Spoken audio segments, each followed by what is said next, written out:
तो फ्रेंड्स आज हम chapter number first real number के एमसीक्यूज करेंगे क्लास 10 सीबीएसई के लिए। ये मोस्ट इंपोर्टेंट 10 एमसीक्यूज हैं जो हमारे एनसीईआरटी एग्जाम्पलर से लिए गए हैं।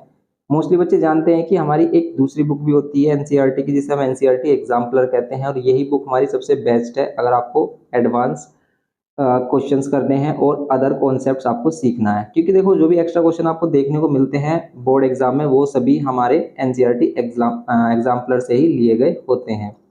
इसलिए एनसीईआरटी एग्जाम्पलर के क्वेश्चन आपको जरूर करने चाहिए और आज हम एनसीईआरटी एग्जाम्पलर के ही ये एमसीक्यूज करने वाले हैं। देखते हैं फर्स्ट एमसीक्यू क्या है इसमें और हम उन क्वेश्चंस की बात भी करेंगे जो इस बार नहीं आ रहे हमारे। जैसे फर्स्ट वाला एमसीक्यू है कि भाई for some integer m every even integer is of the form. ये इस टाइप के क्वेश्चन हमारे नहीं आ रहे हैं इस बार। वैसे हमारे जो इंटीजर्स होते हैं जो हमेशा इवन रहे हैं वो किस फॉर्म में होते हैं हमारे, वो होते हैं हमारे 2m की फॉर्म में, 2n की फॉर्म में। क्यों?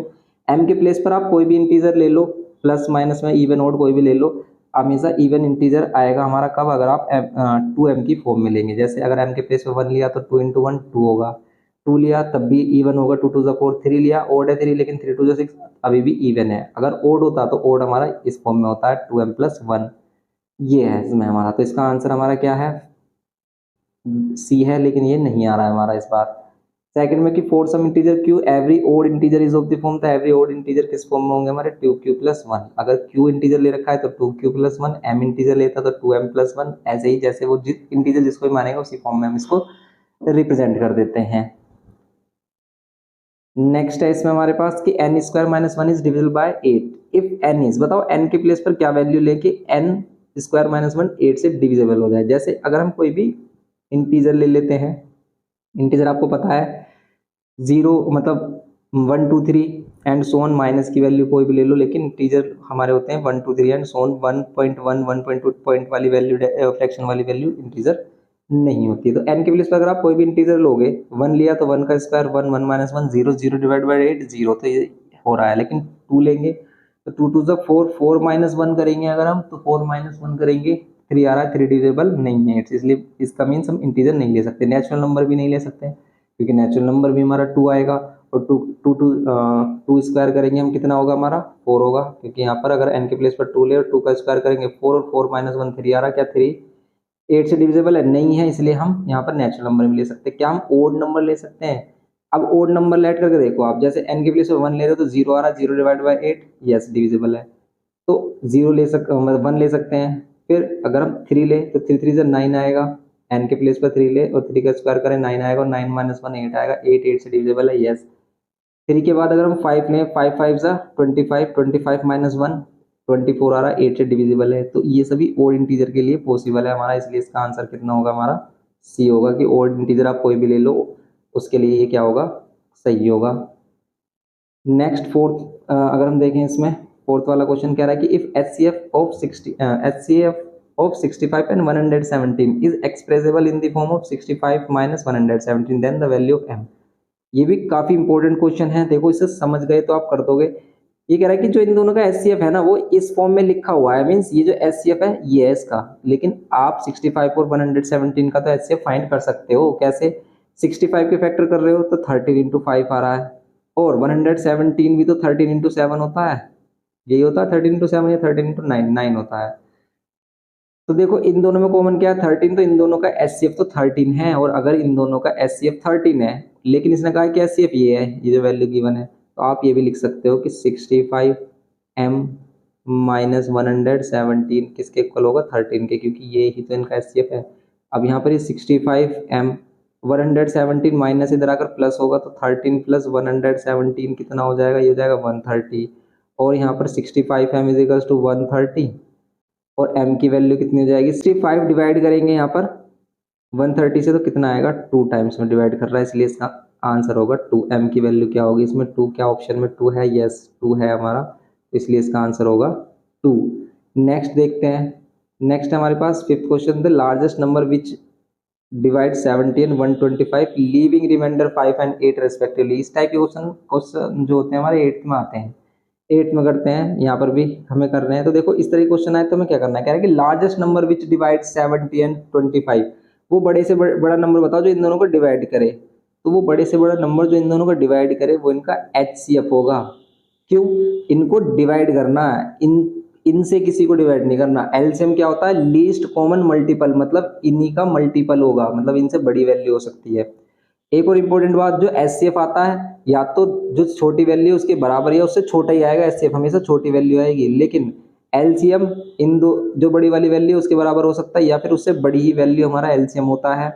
तो अब हम इसमें बात करेंगे कि हम इसमें फाइंड करेंगे एचसीएफ, क्या फाइंड करेंगे? एचसीएफ 70 और किसका 125 का। लेकिन वो एचसीएफ इस तरीके का होना चाहिए कि जो इन 70 को डिवाइड करे तो 5 रिमाइंडर आए और 125 को डिवाइड करे तो 8 रिमाइंडर आए। इसीलिए इस टाइप के क्वेश्चन में सबसे पहले आपको क्या करना है, जो जो वैल्यू इसमें दे रखी है कि भाई ये वाली वैल्यू है, वही पहले इसमें माइनस कर लो। तो 5 माइनस करो, 70 में से 65 आएगा, एंड 125 में से 8 करो, आप 8 करोगे आप कितना आएगा? ये 117। ये तो अभी अभी किया था हमने। और इन दोनों का एचसीएफ क्या आएगा? इन दोनों का एचसीएफ क्या आएगा? 13 आएगा, इसलिए इसका आंसर है 13। तो इसलिए इसका आंसर है 13। देखो 13 से इसे डिवाइड करके देख लो, 5 रिमाइंडर आएगा, और 13 से 125 को डिवाइड करके देख लो, 8 आएगा रिमाइंडर। सही है, बिल्कुल करेक्ट है। नेक्स्ट करके देखो आप 6 कह रहा है कि if two positive integers A and B are written as, A और बी को अगर आपने इस फॉर्म में रिटर्न किया है तो आपको बताना है कि ऐसे इस तरह के क्वेश्चन काफी ज्यादा आते हैं, एचसीएफ बनाना है। अब देखो इनको समझने के लिए सिंपल है कि अगर दो नंबर्स हैं हमारे पास, एक है x टू दी पावर 3 और है y टू दी पावर 2, और यहाँ पर क्या है x to the power x और y टू दी पावर 3, ये है हमारे पास दो नंबर। ध्यान रखना एचसीएफ में हम क्या लेंगे? दोनों में कॉमन वाली वैल्यू लेंगे और छोटी पावर, क्योंकि एचसीएफ छोटी वैल्यू आती है। कहने के लिए हाईएस्ट कॉमन फैक्टर है, नाम से आपको ऐसा लगेगा कि बड़ी वैल्यू, नहीं, ये फैक्टर है और फैक्टर हमेशा छोटा होता है। इसीलिए इन दोनों में जो कॉमन है वो वैल्यू लेंगे, जैसे एक्स क्यूब और एक्स की पावर 1, मतलब जिसकी पावर छोटी है वो लेंगे तो एक्स की पावर 1 लेंगे। वाई टू दी पावर 2 और वाई टू दी पावर 3 में वाई टू दी पावर 2 लेंगे, तो एक्स वाई स्क्वायर इसका क्या होगा? एचसीएफ होगा एक्स वाई स्क्वायर। तो यहाँ पर एक्स वाई स्क्वायर ले लेंगे हम, एक्स वाई स्क्वायर, ये होगा एचसीएफ। ना अब हम 7th क्वेश्चन को देखते हैं। 7th क्वेश्चन भी ऐसी है, लेकिन इस बार इसने एलसीएम बोला है। तो बताओ एलसीएम बोला है तो क्या करेंगे? यहाँ पर है हमारे पास A B to the power 2, और यहाँ पर है हमारे पास ए क्यूब और बी बी, ए क्यूब और बी। अब हम क्या करेंगे? इसमें एलसीएम करेंगे। एलसीएम करने के लिए हमें पी और क्यू का सबसे क्या करना, दोनों में बड़ी पावर लेनी है। दोनों में बड़ी पावर लेनी है आपको। दोनों में बड़ी पावर देखो आप, इन दोनों में बड़ी पावर, ए की पावर 1 है, ए की पावर 3, तो ए की पावर 3 लेंगे। इन दोनों में बी स्क्वायर और बी टू द पावर 1 है तो बी स्क्वायर लेंगे। और अगर कोई एक्स्ट्रा वैल्यू जो कॉमन भी नहीं है वो अगर है तो उसे भी हम एज इट इज ले लेंगे एलसीएम में। एचसीएफ में सिर्फ कॉमन वाली वैल्यू और वो भी छोटी। एलसीएम में जो पावर बड़ी है दोनों में उसी वो वाली पावर लेंगे। लेकिन कोई अगर एक्स्ट्रा, अगर इसमें कोई एक्स्ट्रा क्या आ रहा होता, कोई वेरिएबल आ रहा था, जैसे जेड आ रहा होता तो जेड को एज इट इज लिख लेते, जेड स्क्वायर आ रहा तो एज इट इज लिख लेते अगर होता तो एलसीएम में। ये करते हैं इसमें, तो इसमें होगा ए क्यूब बी स्क्वायर, ए क्यूब बी स्क्वायर, ए क्यूब बी स्क्वायर है ऑप्शन में, ए क्यूब बी स्क्वायर, यस ए क्यूब बी स्क्वायर है हमारा। कौन सा? ए क्यूब बी स्क्वायर, ये रहा हमारा सी, ए क्यूब बी स्क्वायर, यही इसका एलसीएम होगा। नेक्स्ट देखते हैं इसमें। नेक्स्ट में हमारा क्वेश्चन नंबर 8 कह रहा है कि product of non zero rational number and an irrational number. बताओ एक नॉन जीरो रेशनल नंबर है, मतलब जीरो को छोड़कर कोई भी रेशनल नंबर ले लो, और एक ले लो इरेशनल नंबर। तो हमेशा अगर हमने जीरो को छोड़ दिया ना और कोई भी रेशनल नंबर लिया, जैसे हमने 2 ले लिया और इरेशनल नंबर लिया हमने √3, और इनका किया प्रोडक्ट, तो हमेशा इरेशनल आएगा। लेकिन अगर ये नहीं बोलता ना कि नॉन जीरो रेशनल नंबर नहीं लेना है, ये सिर्फ ये बोलता है कि product of rational number and irrational number, तो इसका आंसर होता sometime rational and sometime irrational. Rational कब होता? अगर हम एक नंबर जीरो ऐड कर लेते, एक रेशनल नंबर जीरो, क्योंकि जीरो भी एक रेशनल नंबर है, और अगर हम जीरो रेशनल नंबर ऐड कर लेते, अब आप कोई भी इरेशनल नंबर ऐड कर लो, उसका प्रोडक्ट कर लो जीरो के साथ, जीरो ही आंसर आता, तो ये होता हमारा रेशनल। लेकिन अगर ये कह रहा है कि भाई जीरो को हटा दो और कोई भी रेशनल नंबर ले लो, तब हमारा जो आंसर आएगा ना हमेशा इरेशनल ही आएगा, क्योंकि ये क्या है, हमारी गंदी मछली है, ये पूरे तालाब को गंदा करेगी, इसलिए इसका आंसर आएगा हमारा इरेशनल। ये होगा हमारा ऑलवेज इरेशनल। 9th वाले देखें, अगर हम कह रहे हैं कि the least number that is divisible by all the numbers from 1 to 10, वो सबसे छोटा नंबर जो सबसे डिवाइड हो रहा हो, कैसे करेंगे भाई? वो सबसे छोटा नंबर जो सभी से डिवाइड हो रहा हो कैसे करेंगे? लीस्ट नंबर दैट इज, इसमें एलसीएम निकालना है। एलसीएम भी किसका? 2 3 4 5 6 7 एंड सो, या फिर आप क्या कर लो, डिवाइड करके देख लो। देखो अगर हम ध्यान से देखें इसमें, देखो तो इसमें अगर हम एलसीएम ले, किस किस का एलसीएम लेंगे हम, टू, टू को हम क्या लिख सकते हैं, टू ही लिख सकते हैं। थ्री को हम क्या लिख सकते हैं, थ्री लिख सकते हैं। फोर को हम क्या लिख सकते हैं, फोर ही लिख सकते हैं। फोर लिख सकते हैं टू की power two, two to the power two. और फाइव को लिख सकते हैं फाइव ही। और सिक्स को लिख सकते हैं टू इंटू थ्री। सेवन को लिख सकते हैं, सेवन को सेवन ही लिख सकते हैं। और एट को लिख सकते हैं क्या, एट को लिख सकते हैं two to the power three. और नाइन को क्या लिख सकते हैं, नाइन को लिख सकते हैं three to the power two. और टेन को लिख सकते हैं टू इंटू फाइव। अब देखो आप, अगर हम इसमें टू की बात करें, सभी में टू, देखो टू की हाईएस्ट पावर कितनी आ रही है, two to the power three आ रही है। फिर थ्री की हाईएस्ट पावर देखें, थ्री की थ्री टू, यहाँ थ्री है, एक थ्री है, यहाँ पर हमारा three to the power two, ये है हाईएस्ट पावर। फिर इसमें देखें हम फाइव, फाइव की हाईएस्ट पावर फाइव की आ रही है। और सेवन, एक सेवन एज इट इज आ रहा है, बस यही इसका एलसीएम होगा, to to the power three, three to the power two, five into seven. करके देखो आप कितना आएगा।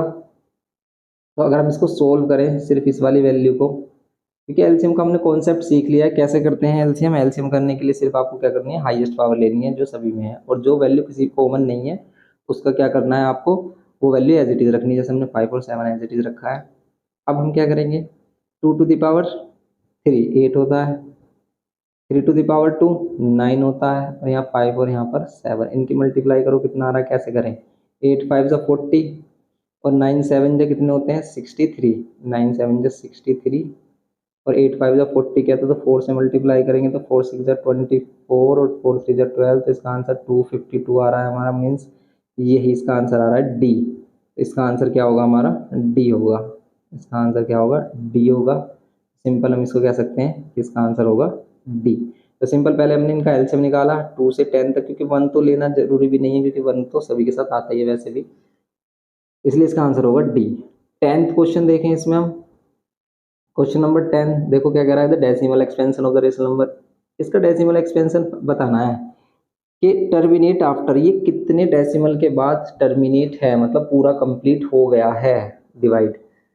तो हम क्या करते हैं कि हम पता लगाते हैं कि ये टर्मिनेटिंग है या नहीं है। ये टर्मिनेटिंग कब होगा, अगर इसका डिनोमिनेटर वाली वैल्यू, डिनोमिनेटर का जो भी है डिनोमिनेटर, उसके फैक्टर्स हमारे 2 और 5 की फॉर्म में आ रहे हैं। जैसे हम 1250 के एलसीएम करें, 1250 है हमारे पास, 1252 से करो आप, टू से करोगे आप तो यहाँ टू सिक्स ज़ा 12, टू टू ज़ा 4, और टू फाइव ज़ा, फाइव से करो आप, फाइव वन ज़ा 5, फाइव टू ज़ा 10, फाइव फाइव ज़ा, फाइव से करो आप, फाइव टू ज़ा 10, और फाइव फाइव ज़ा 25, फिर फाइव से करो, फाइव फाइव, और यहाँ पर फिर फाइव से करेंगे, फाइव वन ज़ा 5, ये फाइव फाइव फाइव मतलब फाइव टू दी पावर 4, और यहाँ पर 2, ये आ रहा है।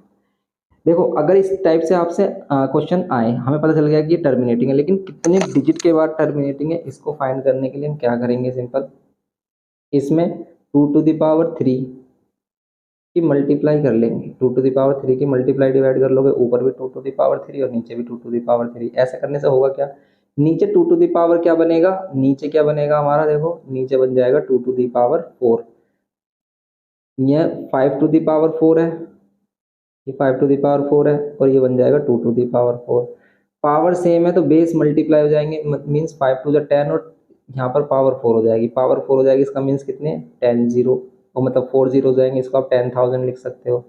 तो 10,000 लिख सकते हो तो कितने जीरो, 4 जीरो, तो पीछे से 4 डिजिट के बाद पॉइंट लगेगा, तो 4 डिजिट के बाद ये क्या होता होगा हमारा, टर्मिनेटिंग होगा। तो ये होगा 4 डेसिमल प्लेसेस के बाद ये टर्मिनेटिंग होगा, यही इसका आंसर है। आप ऐसे कर सकते हो इसको, क्योंकि आप इसको डिवाइड करने लगे तो बहुत ही टाइम लगेगा, काफ़ी टाइम लग जाएगा इसको डिवाइड करने में, इसलिए हम इसको कॉन्सेप्ट के बेस पर इस टाइप से सोल्व करेंगे। कोई भी अगर हमारा क्वेश्चन आए टर्मिनेटिंग वाला और वो आपसे बोलने लगे कि टर्मिनेट बताओ कितने डेसिमल के प्लेस इसके बाद है, तो हम क्या करेंगे, नीचे का क्या करेंगे, 10 की पावर में बनाएंगे वैल्यू, और बस उसमें बता देंगे फिर सिंपली। तो ये हो गए हमारे इसके MCQs, ये MCQs हो गए, टोटल 10 MCQs थे, और काफ़ी इंपॉर्टेंट भी हैं ये MCQs। इसी टाइप से आपको और भी MCQs कराए जाएंगे। तो आपको अगर वीडियो पसंद आई तो प्लीज़ लाइक करें, शेयर करें अपने फ्रेंड्स के साथ, और सब्सक्राइब नहीं किया तो प्लीज़ सब्सक्राइब करें हमें, और इसी तरह मोटिवेट करते रहें जिससे कि हम आपकी हेल्प करते रहें। और हमारा जो दूसरा चैनल है ICSE वाले बच्चों के लिए, अगर आपको कोई भी एडवांस देखना है अपने चैप्टर से रिलेटेड, क्योंकि उसमें मोस्टली जो चैप्टर्स हमारे क्लास 9th और 10th के वो आपको सेम मिल जाएंगे। इसलिए जो भी आपको एडवांस क्वेश्चन चाहिए अगर अपने चैप्टर से रिलेटेड, तो आप आईसीएससी वाली वीडियो जरूर देखें, क्योंकि आईसीएससी वाली वीडियो में काफ़ी इंपॉर्टेंट क्वेश्चन और वैरायटीज ऑफ क्वेश्चन गिवन होती हैं, जहाँ से आप अपनी प्रैक्टिस काफ़ी अच्छे से कर सकते हैं। मिलते हैं नेक्स्ट लेक्चर में। Thanks for watching.